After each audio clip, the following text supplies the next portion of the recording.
जय गुरुदेव। आत्मदर्शन। जब सूरत दोनों आंखें बंद करके तीसरे तिल में आत्मदर्शन अपने सच्चे स्वरूप का करती है तो उसे एक प्रकार की जागृति हो जाती है। उस शीशे में देखती है कि मैं इसी स्वरूप की हूं और उसी आईने से दूसरों की भी शक्लें नजर आती है। यहां उस शीशे में मालूम होता है कि कौन क्या करता है। साधकों को ये गति जब प्राप्त होती है तो उसे एक प्रकार का अहंकार प्रकट हो जाता है।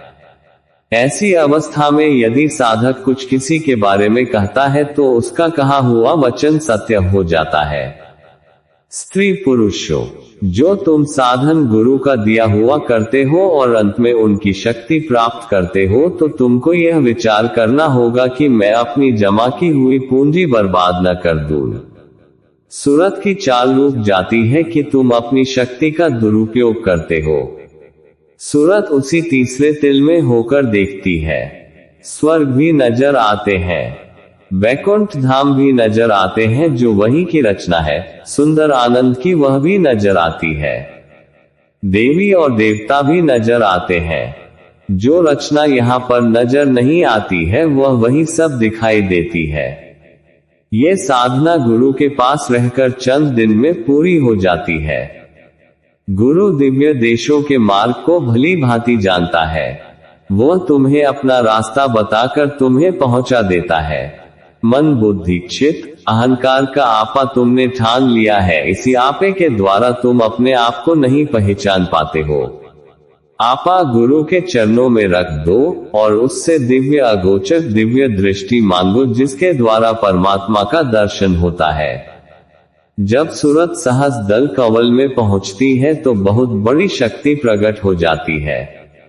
शक्ति तो तीसरे तिल में भी प्राप्त होती है, परंतु सहस दल कवल की शक्ति वह शक्ति है जिससे साधु भूमंडल पर सब कुछ दे देता है यदि उसकी इच्छा आ जावे। इसी अवस्था को पाकर साधु दुनिया में रहते हुए श्राप भी दे दिया करते हैं। इस गति का पहुंचा हुआ आगे नहीं जा सकेगा। जिस तरह हमें धन पाकर घमंड आ जाता है, जन को पाकर घमंड आ जाता है, राज्य को पाकर राज्य मद आ जाता है, विद्या मद आ जाता है, इसी तरह उस शक्ति को पाकर मद आ जाता है। अपनी ताकत अपनी जगह प्रकट होती है तो उसका मद आना स्वाभाविक है।